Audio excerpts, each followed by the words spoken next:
and on Chinese coercion. So let's take a look at a data set that I've collected about Chinese coercion from 1990 to 2020. The gray bars that you see here are cases of Chinese coercion, and by coercion, I mean the use or threats of negative actions to demand a change in the behavior of the tourist. So you can see that over the past 3 decades, an increase of Chinese coercive action. But you might think that, well, it's no-brainer, right? China's power has grown over the years, and it's not surprising that we're seeing this uptick trend. But what's more interesting to me is when we take a look at the tools of Chinese coercion. So same figure, but broken down into different kinds of coercive tools, with the orange bars being non-military coercion and blue bars military coercion. And we can see that in the 1990s, China used military coercion about half the time. An example would be the missile testing over the Taiwan Strait. Beginning in 2000s, we're seeing an increase of frequency of Chinese coercion, but what's also interesting is that China has been utilizing non-military coercion overwhelmingly in lieu of military coercion.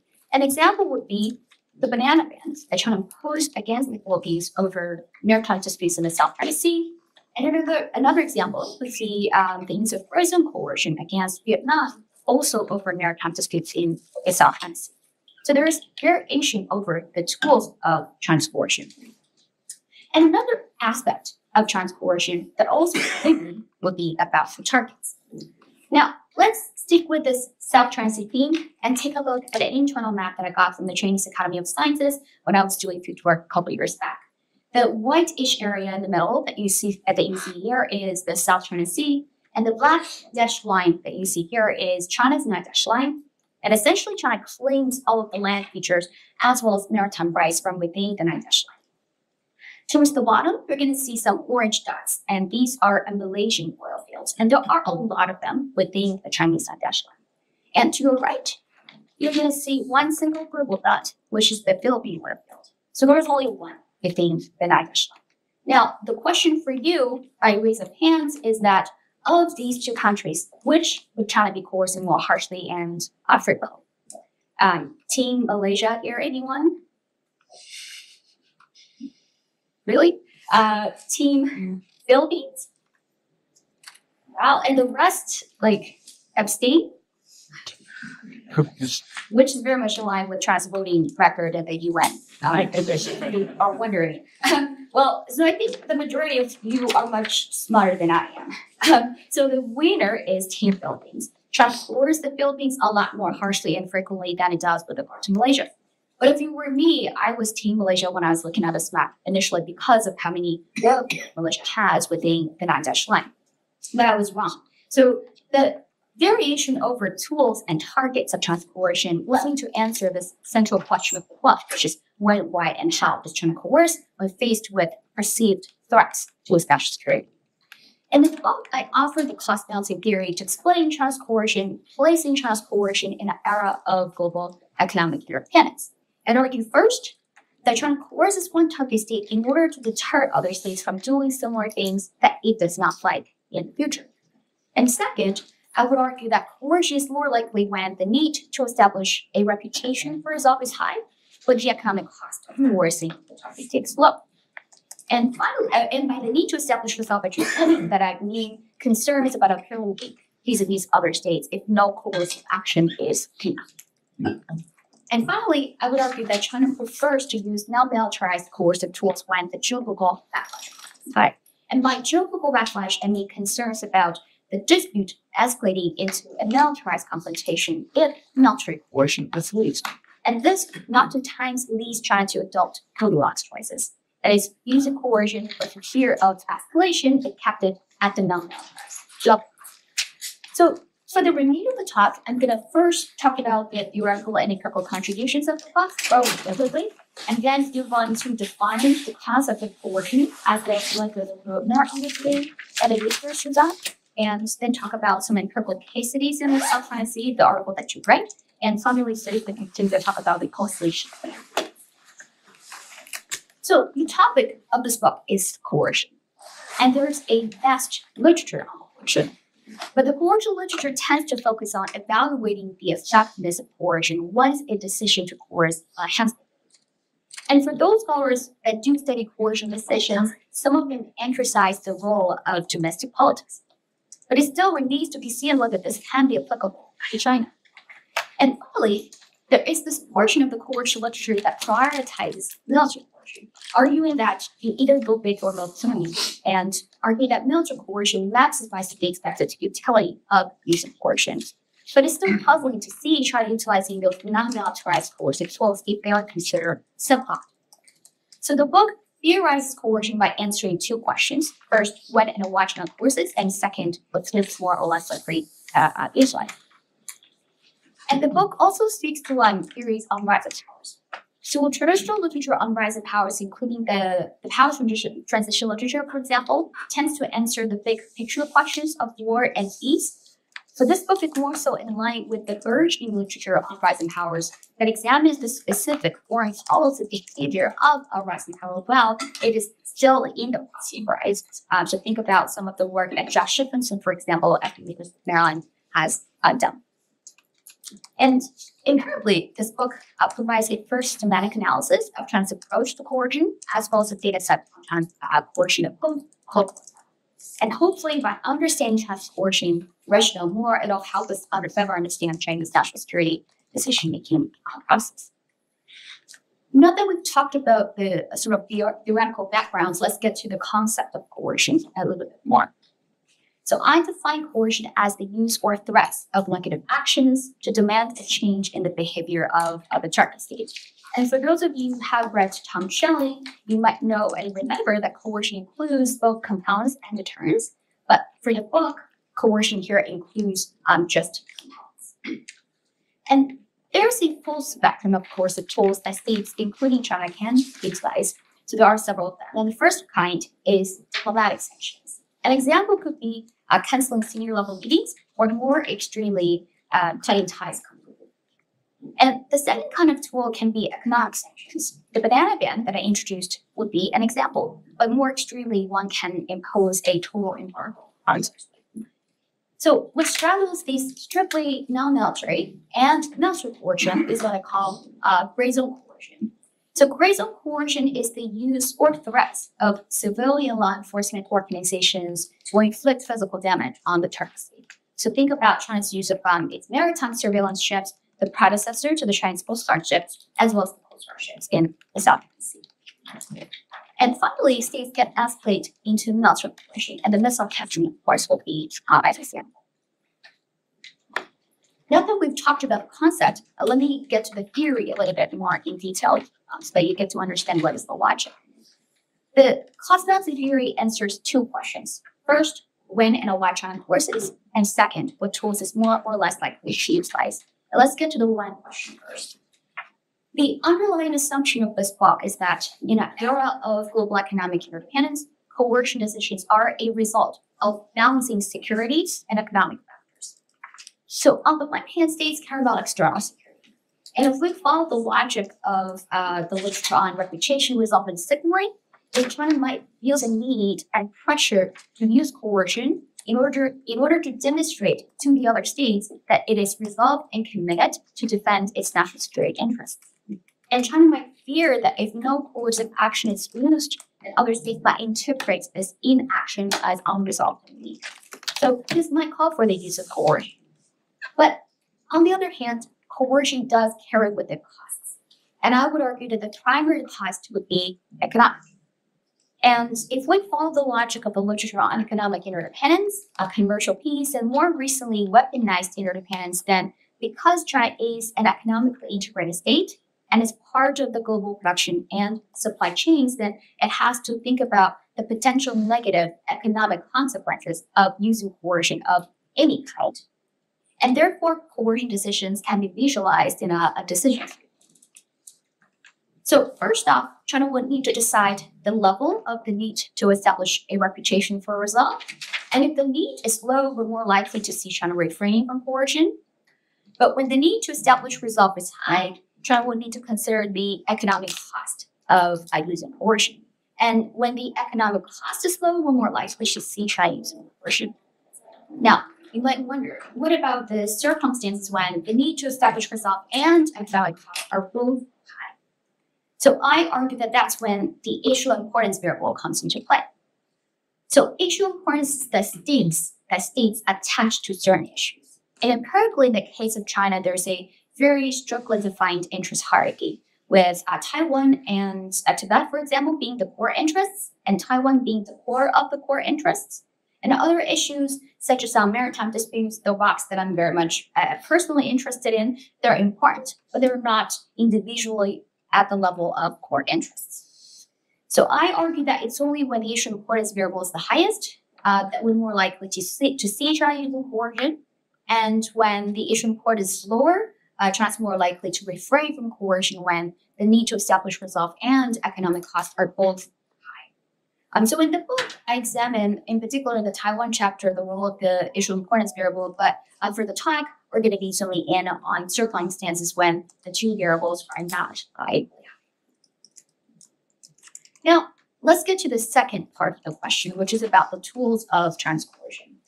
And here, I would argue that the primary variable is the geopolitical backlash cost. And by geopolitical backlash, I follow the logic of balance of threat literature.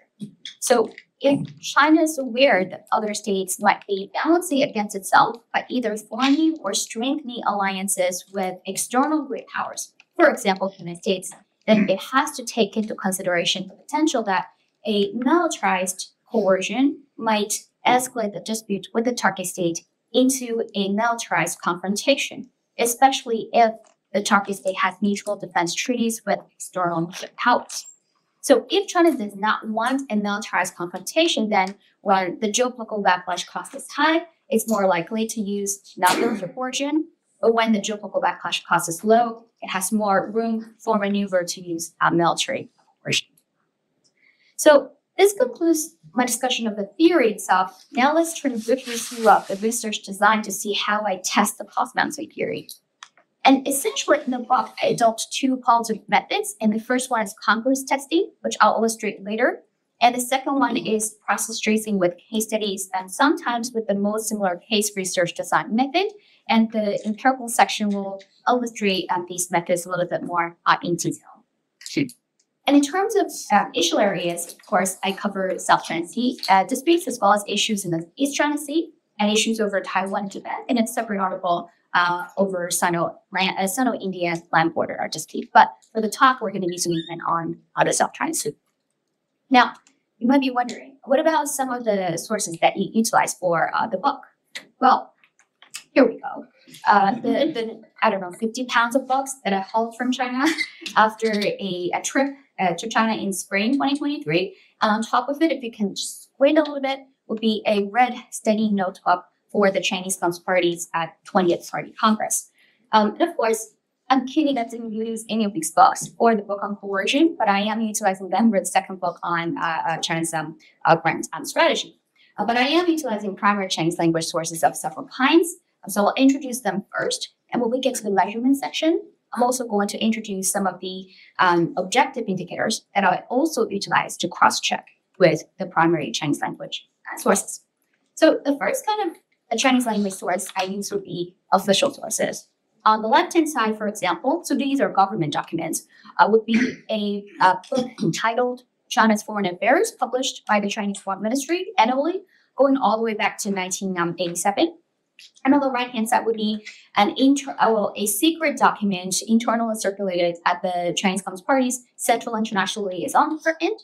But I did not steal this document from China. It's actually available at the Government Library at George Washington University, which has a really fabulous China documentation center for those interested.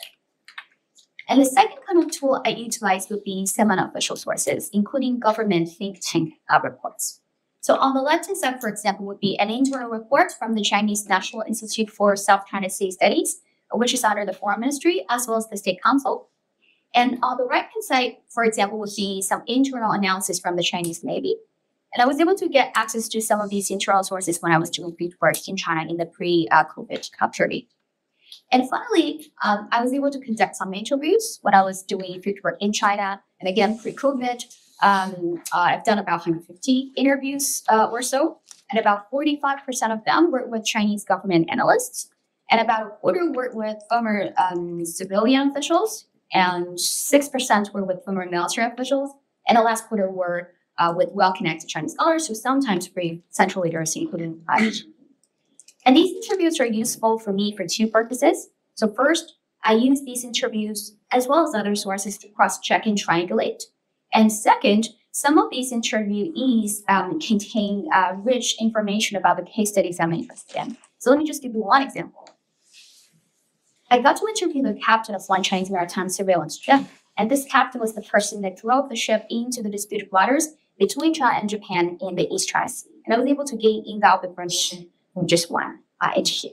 And that's an example of me doing interviews many moons ago when it was still easy to get access to some of these interviews. So now that we've talked about the primary Chinese language sources, let's get to the measurement section a little bit more in detail so that you know how I measure the variables in the cognitive period. The variables of interest here are three. And the first one is the need to establish resolve. And the second is the economic cost of coercing the target state. And third, geopolitical backlash cost.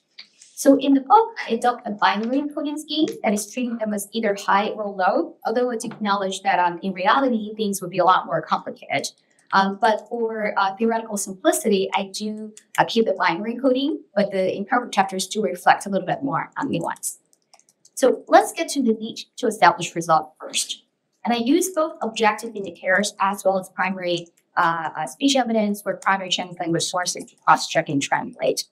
And there are two kinds of objective indicators. And the first one would be the number of challenges from other US states.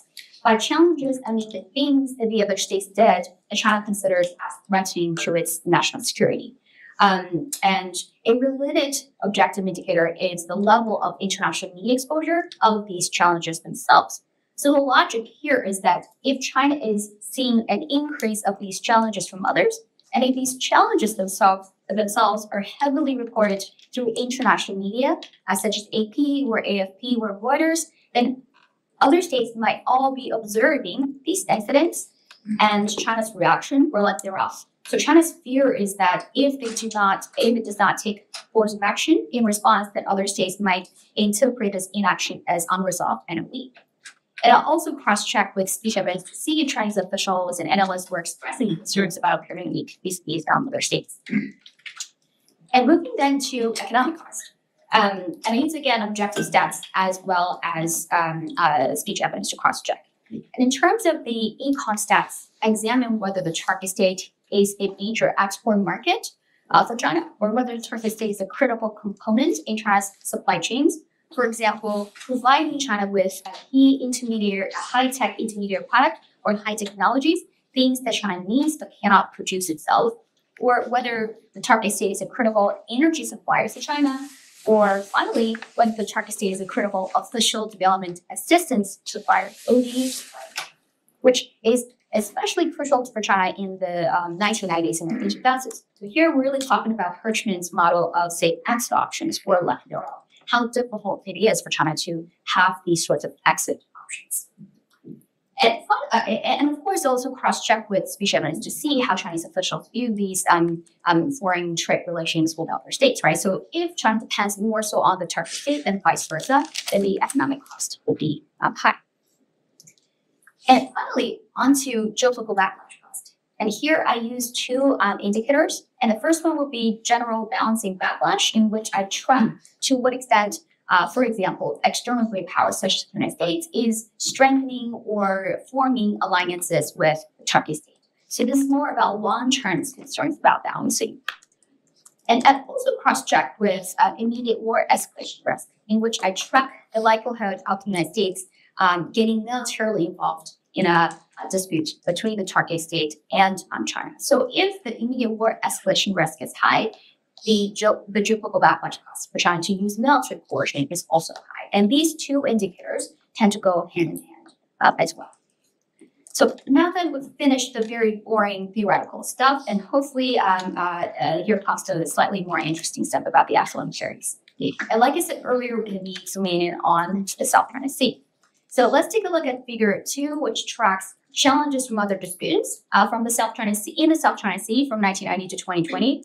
The blue bars here that you see here are coded as incidents, by which I mean actions taken by the other South China Sea disputants.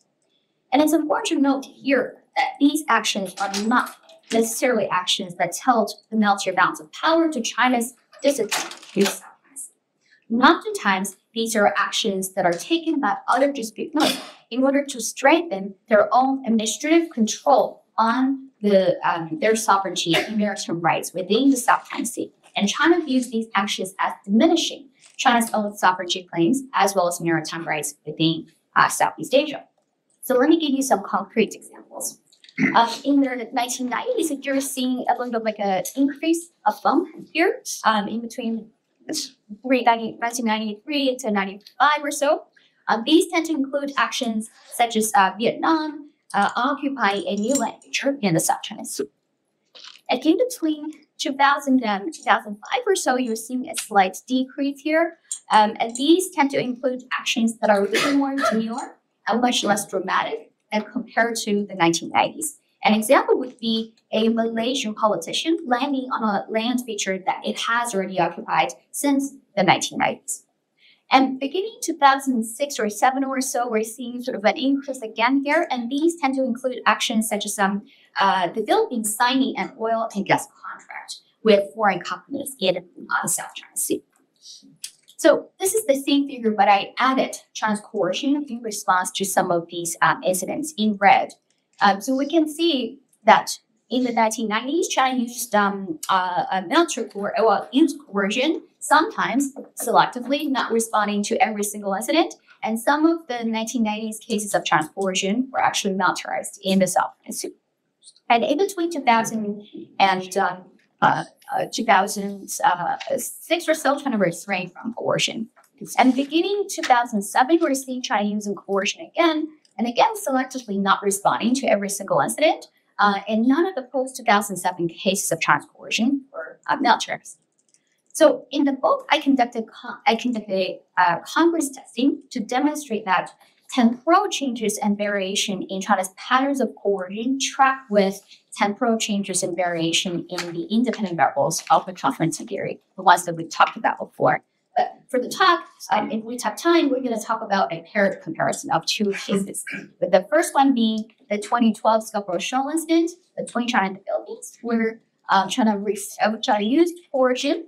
But interestingly, that same incident took place in 2001, with the only difference being China refrained from coercion in that case. So let's get to the 2012 Scarborough Shoal case very briefly to give you a flavor of some of the terms that I have in the book. So Scarborough Shoal is a little red down here in the South China Sea.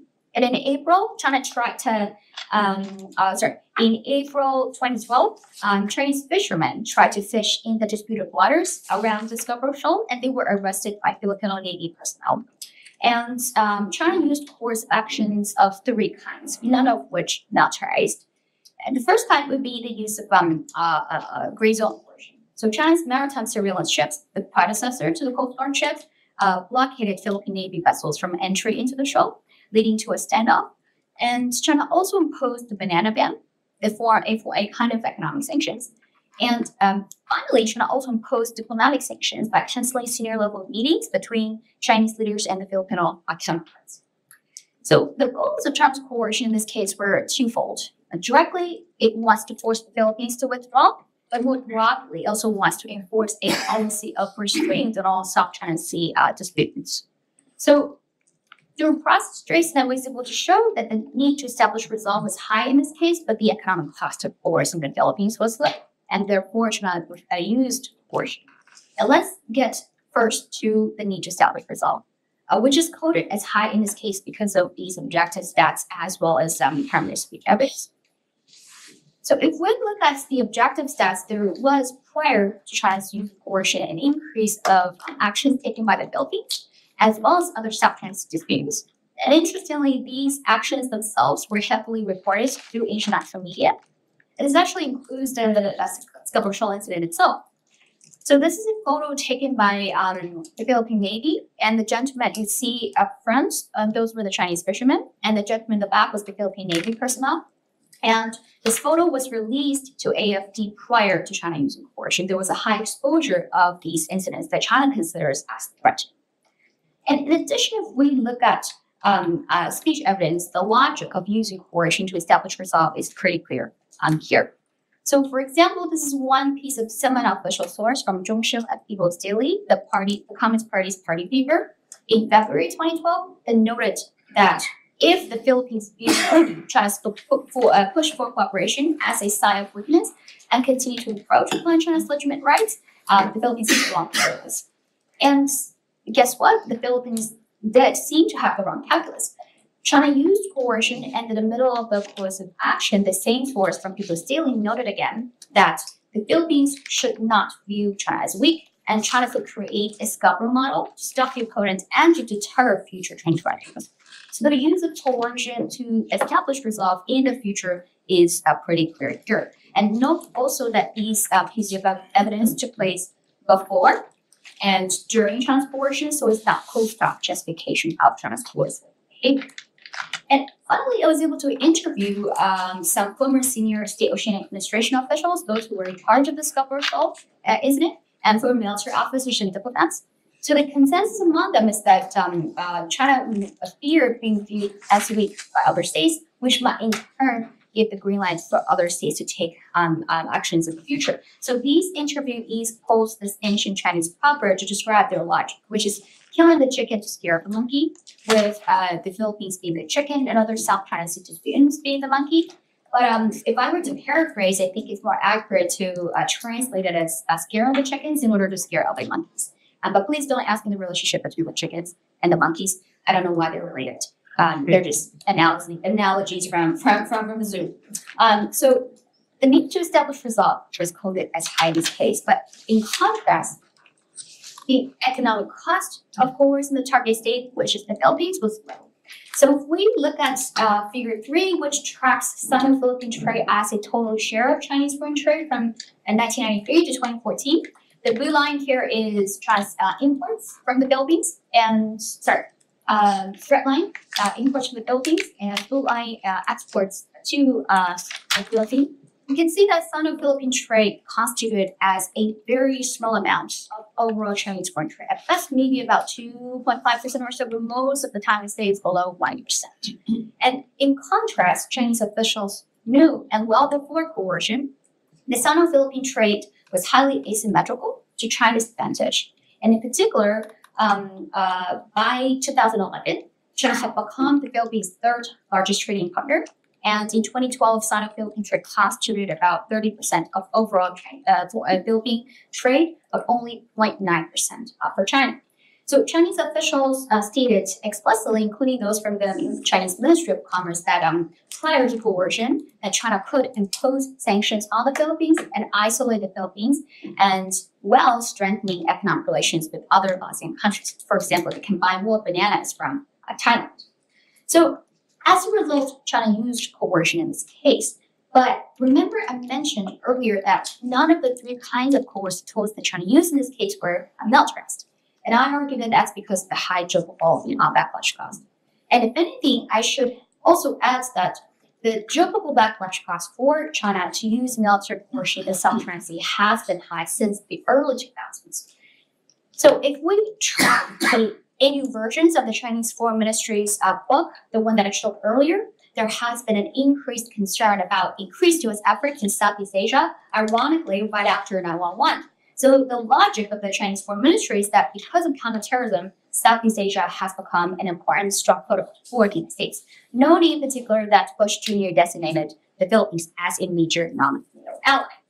And this, in fact, is actually cross-checked with U.S. national security strategy documents, because 2001 was the very first time that East Asia, including Southeast Asia, was listed as a vital interest. And this is very much in line with some of the work that Nina Sullivan has done, in which she argues that the United States pivoted back to Asia before the Obama period. It actually started in the Bush Jr. period. Right. In addition, if we look at the geopolitical backlash cost in the 2012 case itself, is also quoted as high. And I've done some interviews with former Navy colonels and they were very much concerned about using military coercion because the U.S. Navy, in their logic, might be directly militarily involved. And this is very much in line with some of this interviews that I've done with civilian diplomats.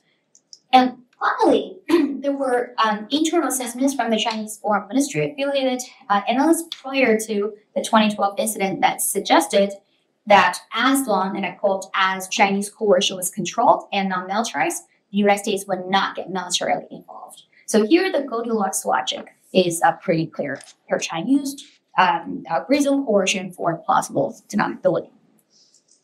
Now, some of you might remember the other case, 2001, in which case the exact same incident took place. Chinese fishermen were arrested by Philippine Navy personnel, but China refrained from coercion in that case. So very briefly, I would argue that the reason has to do with the low need to establish resolve in 2001. Because if we look at behavioral indicators, Philippines actions were way more demure and much less frequent in the early 2000s, which is very much in line with the little dip that you see in figure 2.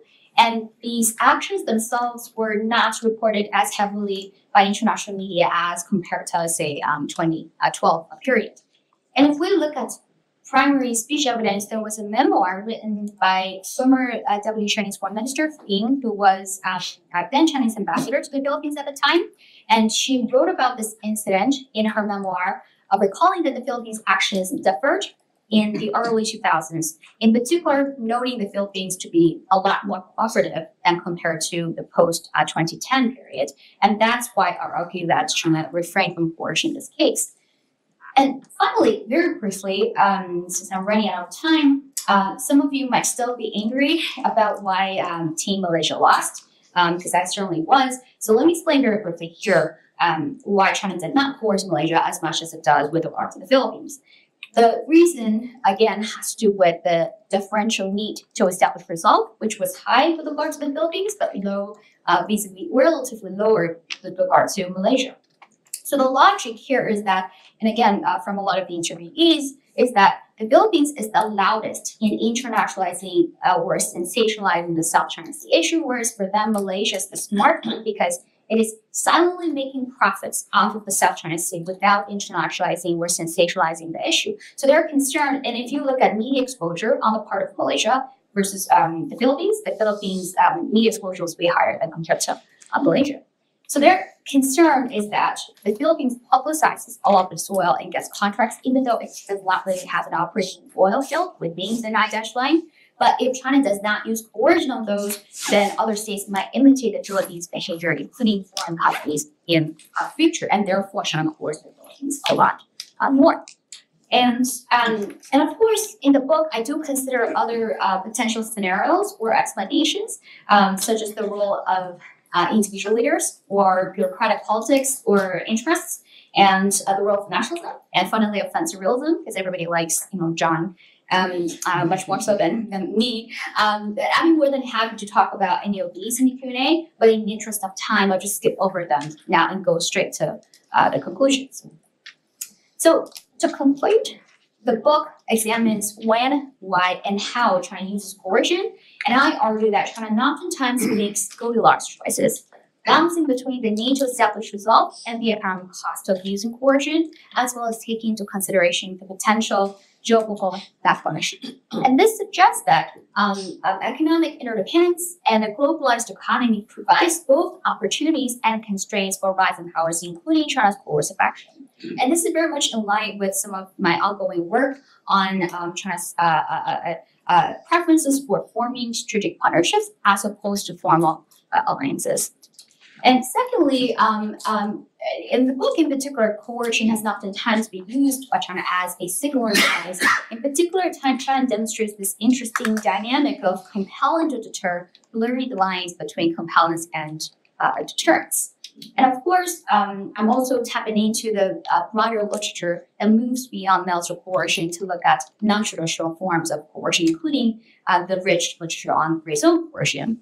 And finally, maybe to argue against John a little bit, Mearsheimer a little bit, I would argue that linear power growth is important, but it's insufficient in explaining specific foreign policy behavior of rising power.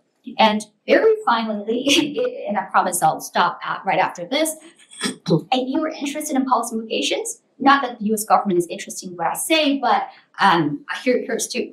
So the first one would be, I would advocate for more of a quiet rebalancing strategy for the United States. What that means is do more, say less, which might reduce the media attention and exposure, while at the same time increasing China's potential geopolitical backlash.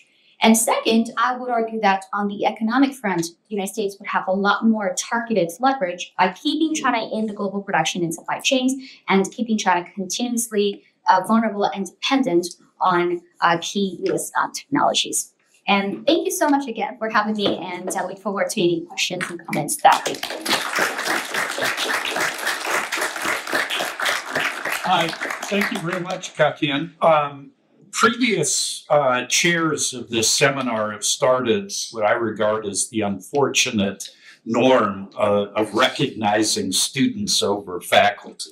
And so reluctantly, I will follow that pattern, gritting my teeth throughout it. But this puts the onus on the students to raise their hands. Otherwise, this norm is going to evaporate like smoke, as it should.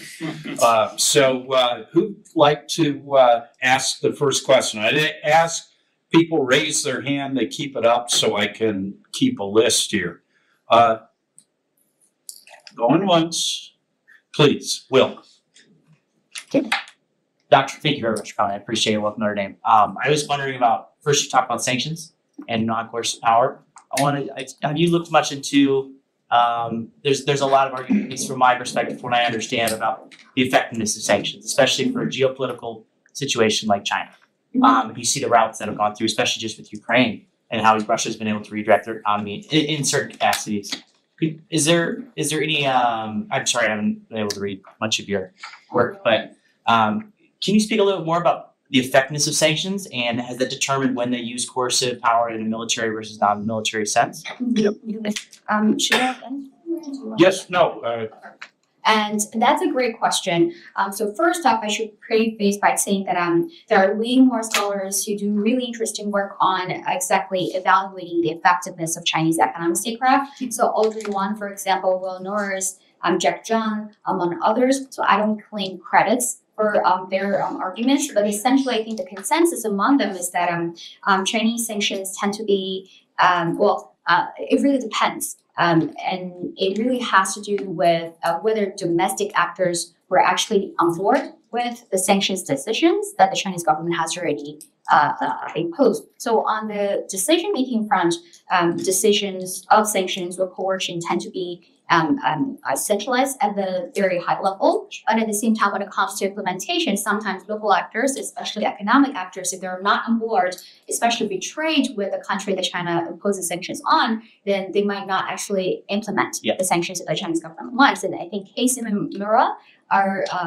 friend and colleague, has a recent international security article that exactly examines when Chinese provincial leaders will be on board with economic sanctions on Japan, which gets back to the question of does the expected effectiveness of sanctions have an impact on whether China will determine to use sanctions in the first place? I think the answer is partially yes, because the economic cost variable is kind of a interactive variable, right? In the sense that if China perceives a potential vulnerability with regards to the target, that is, it depends on the target for certain high-tech intermediate products, and oftentimes it might be less likely to use coercion. And in addition, in the case of Japan, I would say China learns over time. So it imposed a rare earth embargo on Japan in 2010, but it partially realized that it actually didn't really work with regard to Japan because China really depends on Japan for a high-tech intermediate product. So when we take a look at the 2012 Sekaku Allen dispute, when China used coercion, it almost exclusively utilized diplomatic sanctions and gray zone coercion, precisely because I think they realized that economic sanctions on Japan might not be as effective as they think it would be, precisely because of this concerns about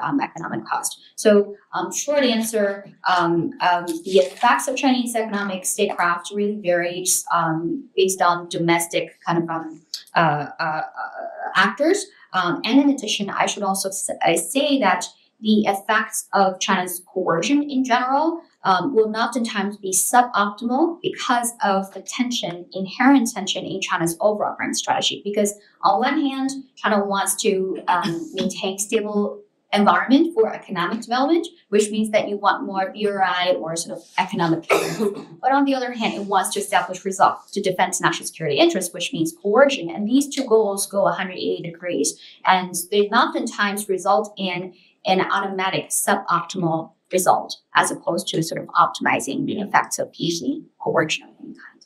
Thank you. Edward Nagler. Thank you for a great talk. Question I had kind of about the conversation regarding policy implications was I thought about the U.S. decision to withdraw from the TPP in 2017.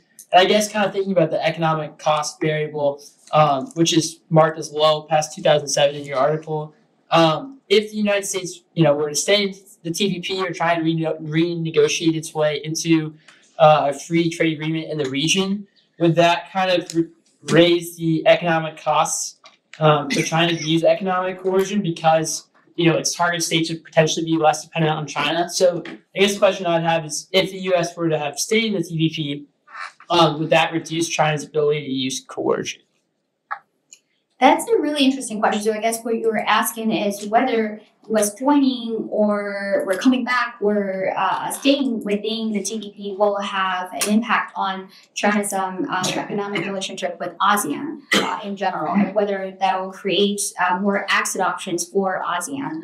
I would say, so first off, the economic cost variable, it does shift over time, but it also varies with regard to different target states. I would say China's economic cost with the United States has been lower than compared to the 1990s, but it's still pretty high compared to, for example, the entirety of ASEAN. But to your question, I don't think that the counterfactual being, even if the United States stays within the TPP, ASEAN countries, a lot of the ASEAN countries will still trade pretty significantly with China. So take the Philippines, for example. I don't think the U.S. remaining in the TPP will change the facts that Sino-Philippine trade constituted as a pretty significant amount of overall Philippine trade. And in fact, it's true that the United States left the TPP, but doesn't mean that the United States does not trade with ASEAN countries. And the Philippines, for example's top three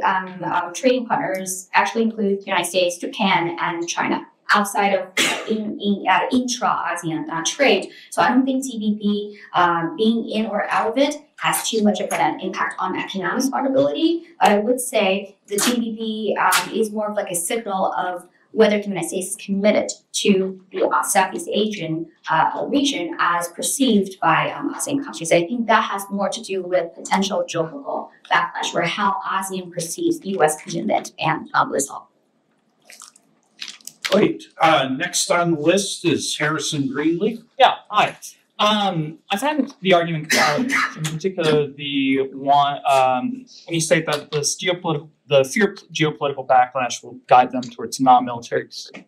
But I guess in looking at the history, particularly in the case of the Philippines, doesn't show that that hope's futile anyway. So in 2014, you have the enhanced cooperation agreement signed between the United States and the Philippines in response to even this non-military coercion.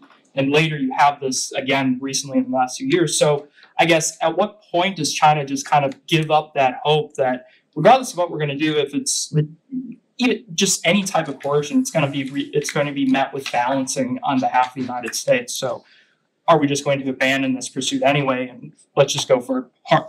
If we're going to get balance against anyway, let's just go for the military coercion. That's an interesting question. I mean, it's true that coercion of any kind will most likely generate some kind of response, or at least perceptual wise. But first up, I might push back a little bit about like how do we actually define balancing? And secondly, what would be like a less worse option for China? Because starting from the second point, I think China is really trying to reach a suboptimal result as opposed to optimizing the use of coercion. It does, I think, in a way, understand that using negative actions will generate some kind of reactions. But the China's concern is really more like, so we have, or we as in China, have the concern about establishing resolve and also creating a relatively stable environment. But using military coercion will generate an even bigger kind of backlash than compared to gray zone coercion. Of course, gray zone coercion does generate some kind of concerns, and goes back to the question about the effects and effectiveness of using coercion in the first place. But at least it will not lead to the worst case scenario, in which case the United States might be militarily directly involved. So I would say it's sort of a Goldilocks choice, right? It's in the middle. It's not optimizing on either end.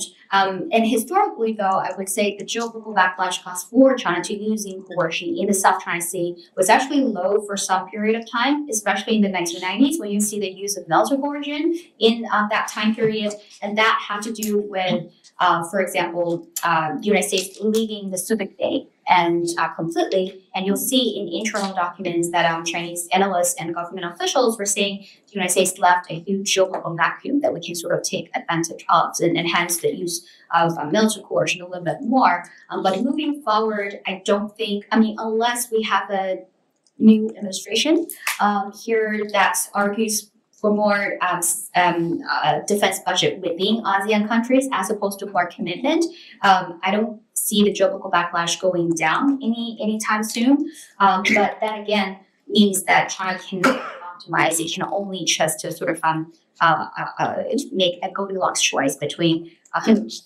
to what extent it can use coercion to establish resolve and when to use coercion in the first place. But just one last point about balancing. I think individual ASEAN countries are reacting. The Philippines, for example, it certainly has already taken quite a bit of a side, especially post Duterte, more so in the Marcos administration. But the entirety of ASEAN itself is not united, I would say, yet against China. If you ask Vietnamese counterparts, so I've had conversations with Vietnamese diplomats based in DC, as well as Malaysian scholars, and they actually do not want to choose a side between China and the United States, and because they benefit a lot economically from China. And if you ask the Vietnamese diplomat, they were actually pretty angry about the Philippines' behavior over the second Thomas show. Their logic was precisely what China was arguing, that the Philippines was internationalizing and sensationalizing the South China Sea issue. So in a way, I would say you actually don't really see an overall counterbalancing sort of coalition in terms of the entirety of ASEAN. Great, thank you. We'll hop into cyberspace. Natalie Morris asks, you made a point about keeping China in the global trade, production, and supply chain. How would this impact U.S. politicians who want to economically decouple from China as a point of preserving national security and bolster the U.S. economy? How can we balance both of these goals? Right, great question. So for the politician, I think they'll be very angry at me. I presented sort of like a version of this work at State 2 years ago when decoupling, not de-risking, was still a theme, arguing the opposite, and they were not that happy about what I said. But I think my take on this is that there's a lot of discussions about decoupling based on national security interests. But I would also want to push us to think more about the unintended national security consequences of decoupling. So the two scenarios that I am worried about is the first one, as I think Will mentioned earlier, it's actually pretty difficult to impose sort of an overall embargo or ban, because for a lot of the times, countries might be able to find imports through like third party, either illicit or legal markets, right? So like the Ukraine situation or sort of the economic sanctions on Russia would be an example.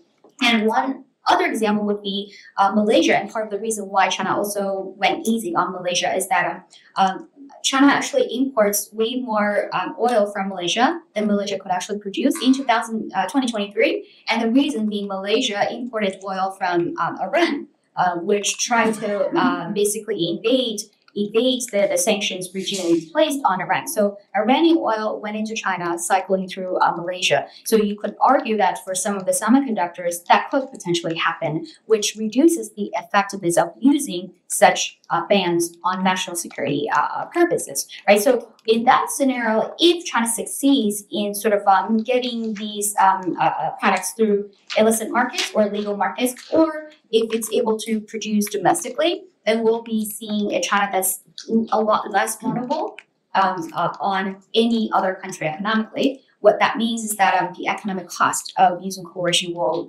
decrease drastically. We might be seeing a much more aggressive China. And second scenario would be the ban is completely successful, which I don't think will be, but just assume that it's going to be successful, then China would not be able to develop its domestic sort of semiconductor or other high-tech sectors. And we might be seeing a China that's way more autarkic, going back to what would be a Maoist period. And if you remember history, the Maoist China is not the most peaceful country in the world, right? So we might be ending up in a two scenarios where China is either successful, that is no leverage on China anymore, or very unsuccessful, in which case that it has nothing less to lose. So either case would not be most optimal, I think, for U.S. national security. But if we're talking about using these bans for domestic U.S. economic competitiveness, that's a different kind of question. But I think we do really need to think about what is the end goal of adopting these bans, right? Is it economic competition for firms, or is it about national security? In which case, I think there are unintended. Great, thank you. Alex Lin? Good to see you. Thanks for coming out. So can you go back to the slide where you show a graph where you say all the potential opportunities for coercion versus set against Chinese coercion? So my question for you is, how should I think about U.S. involvement kind of to your story as related to your argument about why and when coercion happens, right? And so in thinking about this question of why/when, you think about this in terms of reputation/result. And you talk about U.S. involvement some, but then largely over the what tool to use question, right? Geopolitical backlash variable. That's the only place you really mentioned U.S. involvement. And so in your talk, you mentioned this killing a chicken, scaring the monkey. Yeah. Right. I got that right. Logic. But I wonder if I can tell a different kind of story, also based on another Chinese, which is to turn the fox from inviting the tiger in, right, as you know. And the logic here is something like as follows, right? So as you know, in my book project, I look at 40 years of empathetic statements from China. And one of the reoccurring talking points to China is this idea of, look, the Philippines or any other claimant, please do not multilateralize. This is a bilateral dispute. Don't actively invite the U.S. into the region, thereby creating potential for the U.S. to engage in intervention in the region, right? And so there is this constant fear for both internationalizing the dispute, but also U.S. military intervention in the region. Maybe not full-scale intervention, but fun ops, etc., right? And so there's this sort of logic where you're trying to deter the fox, the smaller state, Philippines, from actively inviting the tigers into the region, because that changes the balance of power. All of a sudden, you're not really dealing with a small adversary, but really the small adversary plus the bigger adversary, in fact, supporting that small adversary. Right? So there's this preemptive logic where you coerce the Philippines in hopes that it'll get the Philippines to back down before the U.S. steps in, because the Philippines, once the Philippines backs down, the U.S. really loses that justification to intervene, right, or at least get more involved. You can imagine a different status story, which is that, okay, well, I'm trying to signal to the U.S. that the Philippines South China Sea, this is really my backyard, stay off, right? So the signaling is really towards preventing U.S. intervening in the South China Sea. So if you, for example, look at this data set, one of the really interesting things that I've done in grad school was mapping Rachel Bell who had a data set on US funds throughout this entire time, right? And so one of the things that you will notice if you map her data onto yours is that also in 2007, US freedom of navigation's operations started to intensify during that same time. And so how should I think about this in terms of cause and effect? Which comes first? How does US play into Chinese coercion? Right. That's an interesting question. I guess two things here. First, I do think that the U.S. question or sort of U.S. factor features prominently in, for example, the Taiwan question. So anything about like the policy visit, for example, that's definitely sending a signal to the United States as well. So I think the potential monkeys include the United States. When it comes to the South China Sea, I think the logic of using coercion to, I guess, compel a country to back down or be closer to China as opposed to aligning closer to the United States seems interesting in the sense that if we assume that the balance of threats logic is at play, then by using more coercion of any kind, wouldn't it drive the Philippines even closer to the United States as opposed to compelling the Philippines much closer to China by using coercion, which is why I think the FunUp story, for example, can still be explained by increasing or continuous geopolitical backlash on the part of the United States, which does not mean that I do think that you're right in the sense that China is also trying to maybe send a signal to the United States, but I would say that might be more of a second order kind of signal as opposed to direct signals with regard to these disputes within the South China Sea. I think one of the reason I think the South China Sea issue is a little bit different from Taiwan is that a lot of these incidents are very local. They're just like about fishing incidents or incidents where foreign companies explore or extract oil in a region, and those incidents do not necessarily involve the United States per se. And in addition, it's not so much that China does not coerce Malaysia at all. It does use coercion of Malaysia from time to time, and also another country that I didn't mention here is Vietnam. So China actually coerced Vietnam somewhat in the middle, maybe closer to like the level of the Philippines. I don't think China thinks that Vietnam is going within the U.S. aligned circle like anytime soon. But we're still seeing sort of like a similar trend of coercing Vietnam and the Philippines way more than Malaysia. So that's why I think there is a second order kind of signal here, but it might not be the most salient reason for when and why China uses coercion. But I think the point about the FunUp data set, it's a very much a valid point. Great, thanks. Next on the list is breaking the glass floor for faculty participation. Well, Ben can talk these days? Yeah, Professor Lindley. Thank you so much. I want to go back to Ryan's point about effectiveness and why it's not really part of your model. So you have this utility maximizing model. And it seems like a key factor in assessing utility would be effectiveness. Is it going to work or not? So you work that in a little bit with your backlash. That's the biggest cost that could be paid is the backlash. What about the cost of failure of what you're trying to get resolved from? So if the Philippines successfully resists, people in the neighborhood say, wait, the Philippines successfully resists, or the Philippines cave. And that would seem to me to be a huge part of the Chinese equation, is to have something about effectiveness. Now, one of your ways out is you could be arguing that resolve is established whether or not you succeed or fail, right? It's the effort. If it's a big, strong effort, the whole neighborhood will know, and they won't want to suffer. Even if the Philippines survived it, they won't want to suffer a similar fate. But I don't hear you making that argument. I think you moved away from effectiveness with the one sentence that's talking about the lit review, saying most people study effectiveness. And your claim to fame is you're not, so you didn't. And I think you're paying the price in terms of the completeness of your model. So I just wanted to push you a little bit on that. Right. Thank you. And actually, I think you actually answered the question because the the article version was like, I don't know, 5 years ago. So in the book, the theoretical chapter of the book actually talk about sort of why there isn't, why there are circumstances where there isn't really an interaction, or why child won't be concerned about potential failures of coercion. So I was using the exact same logic that you laid out, which can, I think, manifest itself in both foreign policy and also domestic politics. So as in but, for example, my colleague has a really interesting article that argues that the United States engages in the Iraq War for performative purposes. So just to basically scare the other monkeys. And similarly, if we look at domestic Chinese politics, I think Isa Dean, a comparativist of Chinese environmental politics, makes the argument that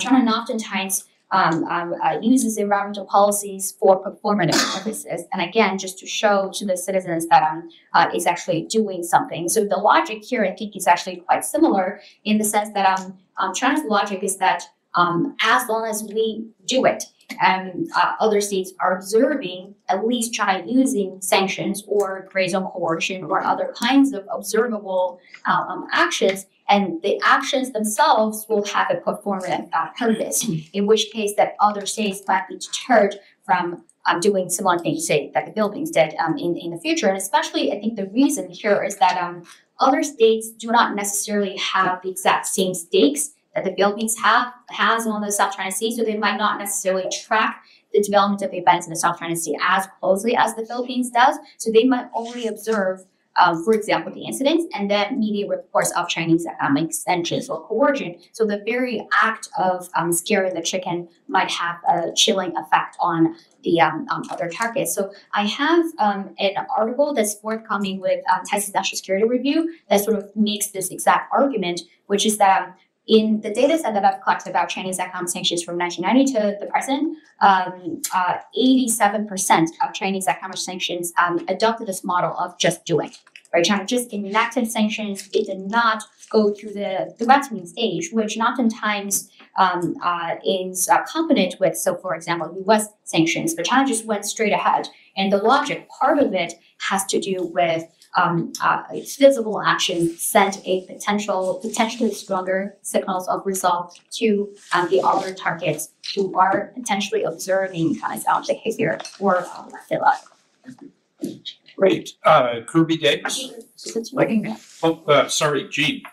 I was already sort of noodling this question, but I think you've just driven a truck through your theory, right? Like you smashed your theory. And so to me, resolve has to be driving an elephant. We're using the okay. You driven in, you heated in yes, the elephant, water bottle. Yeah, there you go. Whatever it is. So to me, resolve is about demonstrating your willingness to pay costs over an issue. Right? That's the definition of resolve. It's how much cost am I willing to pay? If I'm highly resolved, I'm willing to pay on my bills. And I already thought there was a problem in the first two steps of your theory because they decide they need to show resolve or develop resolve. Can you and go then the second step of your theory is they weigh the economic cost. And if the economic cost is high, they don't do it. But the whole point of resolve is to show that you're willing to pay a high cost. And so how do you develop resolve by only paying low costs? And now you've made it worse in your answer to Dan, because you say, oh, it's all performative. It doesn't matter whether it works. It's all just showing that I'm willing to bleed, willing to pay high costs. I'm just doing it. I'm paying my costs and I'm showing I really care about this issue. But then your second variable just falls apart, right? Because you should be most interested in just doing it in cases of high cost, not cases of low cost, if the goal of just doing it is to show you're willing to pay cost. Yeah. So two things here. I agree that in cases of very high stakes China will be willing to do anything despite the high economic cost. So that's where the issue of importance comes into play. So I would make the argument that we are observing these sort of more sub-optimizing behavior in the South China Sea precisely because those issues are issues that are negotiable and China has room for maneuver. Whereas when it comes to Taiwan, I've had cases in the Taiwan chapter where China was facing high need to establish resolve, but also high economic cost in the 1990s over the Taiwan Strait, for example, and it still used military coercion nevertheless. So that, I think, it's in a way more of the cases that you were talking about. But I think in the case of maritime disputes in the South and East China Seas, the stakes are simply not high enough for China to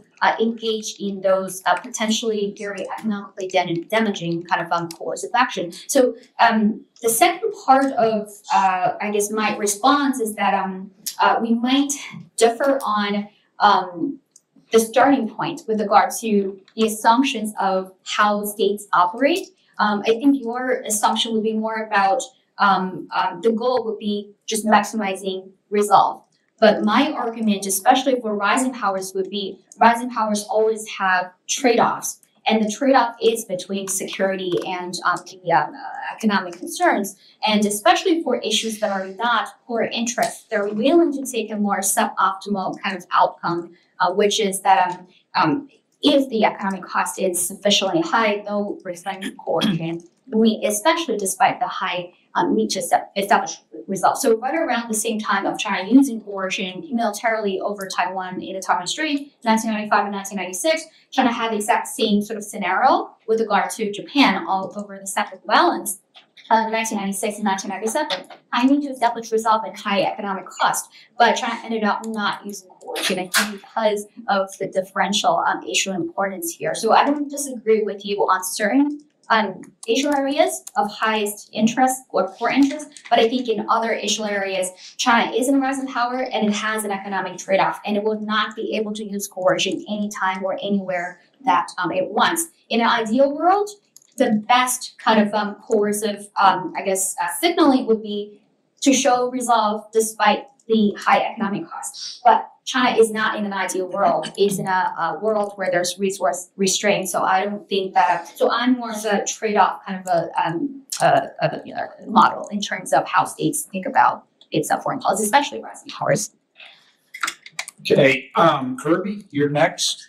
Yeah. So I have two questions. First question: do you include island building efforts in it, which are militarized, in their response in your data set?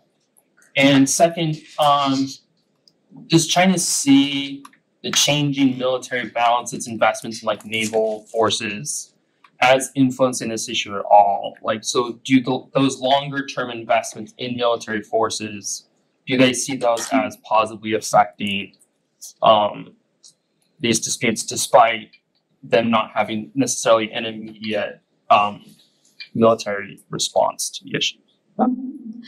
Those are good questions, and the first one is that the simple answer is that it wasn't a dissertation, but I took it off partially because it's too long, and secondly, it's actually a slightly different kind of behavior than these direct compellent actions. So in a separate article in the Journal of Strategic Studies, I do examine China's decision-making rationale with regard to land reclamation, especially in between 2014 and 2015 or so. I would call it more of like a deterrent kind of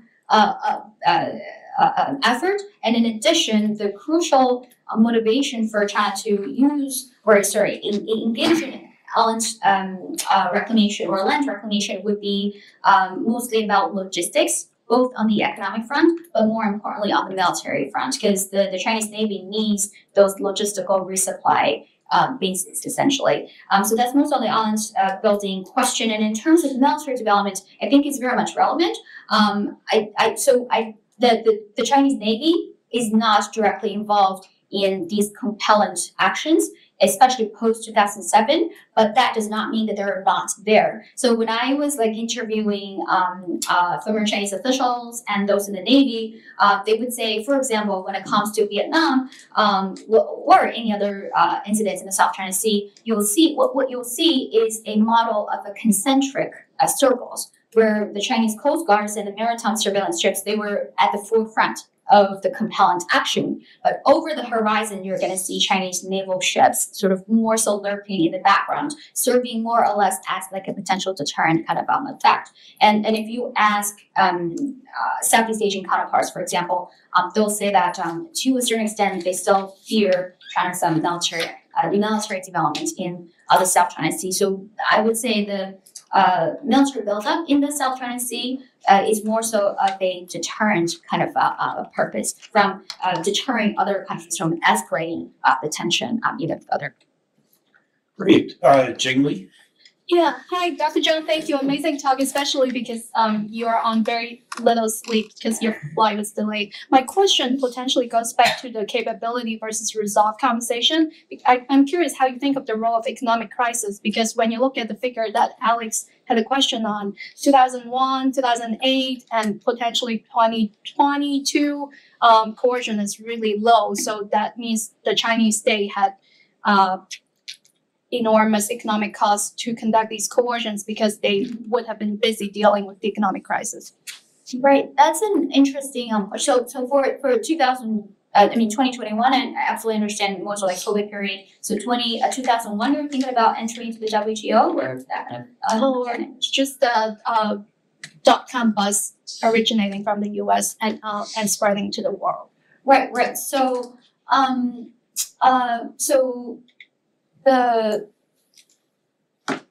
2001, 2002, 2006 or so, like this little dip here, I think it very much has to do with economic cost, but a little bit different from the one that you were describing, especially with regard to Southeast Asia, per se ASEAN. So interestingly, in that period of time, the economic cost of using coercion on ASEAN was relatively high. Part of the reason has to do with China's entry into the WTO, which would be potentially threatening to other ASEAN countries, because other ASEAN countries will view China as a potential competitor in terms of exporting to, say, OECD countries. So around that time, you'll find Chinese government documents, including those from, I think, Jerome Ji, etc., the Chinese premier, in which they were exceedingly concerned about appeasing Southeast Asian countries in terms of China's entry into the WTO, trying to, in a way, reassure that Southeast Asian countries will not be affected if China entered the WTO. And another layer to this period is that China was trying to expand its trade relationship by establishing free trade zones, FTZs, and other OECD countries, developed countries, that were not willing to negotiate with China at the time over an FTZ, and ASEAN was the only region that was willing to negotiate with China on a FTZ. And in the Hartian sense, China really doesn't have any exit options outside of ASEAN. So in that short period of time, I would say the economic cost for coercing any country, the speeds in the South China Sea would be high. And post 2000, I think 8 or 9 or so, the free trade zone between China and ASEAN became mature enough such that it won't even go away. And as a result, China's exports to ASEAN, especially in terms of high-end machineries, increased dramatically, increasing, interestingly and ironically, China's leverage economically on ASEAN. And in terms of 2021, or more so in the current period, so the data set that we have the last 3 years, but I would say if we think that, but I would say the economic crisis or economic slowdown, if it will, has more to do with regard to work vis-a-vis the United States not so much with regard to ASEAN, and especially if you look at this pattern that I don't have here, in the last 2 years or so, there's a little bit of an uptick in terms of coercion in the South China Sea again, and partially it was a result of the media attention and exposure in the South China Sea, especially more so in terms of the Philippines, and that use of coercion or the frequency, we're actually seeing a slight uptick despite the overall Chinese economic slowdown. So that's why I think the economic cost variable is not just a linear variable that applies to all countries around the world. It varies with regard to different targets and in different time periods. But I think the economic cost, or mentioning economic cost, is very is definitely relevant for the story here. Thanks. Seeing no other hands, I'm going to recognize myself. I'm going to go back to the opening quiz that you gave us. I sort of see an interesting pattern there that I'm having trouble reconciling with your model. I call the pattern petting the weasel and choking the chipmunk. The weasel being Malaysia, which is getting filthy rich, violating the 9-dash line. And the chipmunk is the Philippines, which is not doing the same thing. If you could go back to your decision tree. Yeah. So both in the opening sort of vignette, but then at a number of points in your talk, the response of the other actor becomes very important. In fact, in the big data you showed, it's actually the Philippines who are pushing the Scarborough Shoals issue first, and China is in a way reactive. So the behavior of other actors turns out to be really important in the narrative, but I don't exactly see how it fits in the model. Can you show me what I'm missing, or help me understand, how we or how you're sort of theorizing that in terms of Chinese decision making? So by behavior of others, so my reading of your question, Mike, is that you're seeing just the Philippines, and is that really actions of anybody else, say Vietnam or Malaysia or Brunei? No. Malaysia is they're sucking oil out of the South China Sea, but they're also doing it very low key. So they're doing two things. That's why they're the weasel, and they seem to be getting a positive reaction from the Chinese, whereas the Philippines are actually not doing that much in terms, apparently, of the exploitation of oil resources, but they have the temerity to raise issues of sovereignty, and they're getting, relatively speaking, dealt with more harshly. Right. And so the difference is between Malaysian behavior and Philippine behavior. Right. So I think that there are two things here, and the first one is that what concerns like Chinese government analysts and officials most is the potential for sort of like future new oil fields in the South China Sea or other kinds of development. So they, in a way, they're quite pragmatic. They think that a lot of the oil fields that Malaysia developed really started going way back to like the 1920s, 1930s, etc. They're sort of considering it as a done deal. There's nothing much that China can do. First off, to compel them to back out from the South China Sea. There's another layer that I'm going to talk about soon.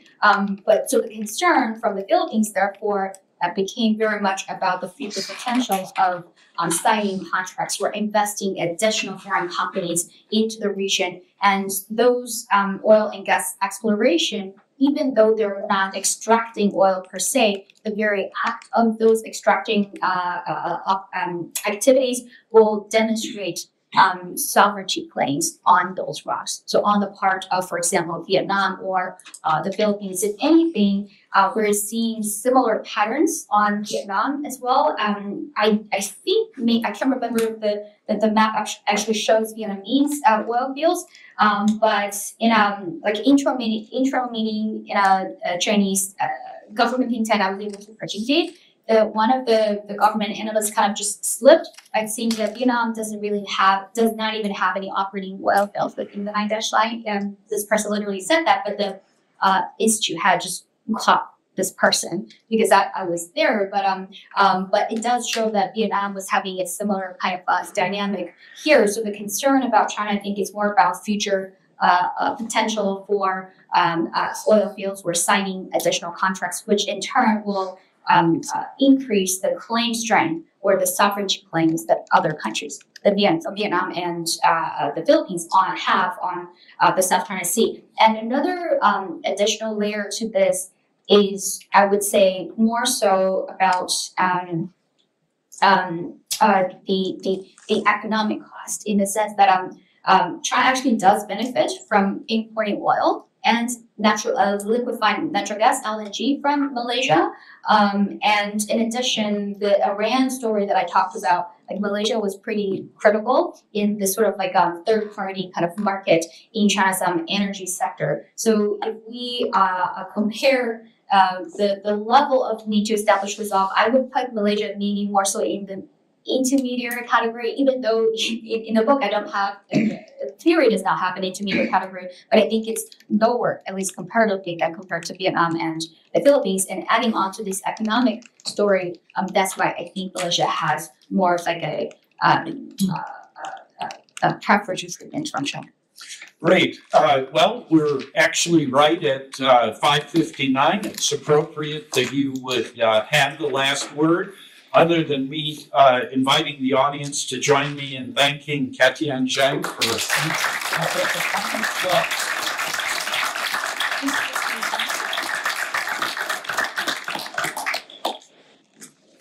we have the last NDISC seminar before spring break on Tuesday, March 5th, I believe. Professor Daniel Nexon of Georgetown University. So look forward to seeing all of you then. And by the way, John Mearsheimer was right before you. So if you felt the ghost in him in the room, that's what it was from.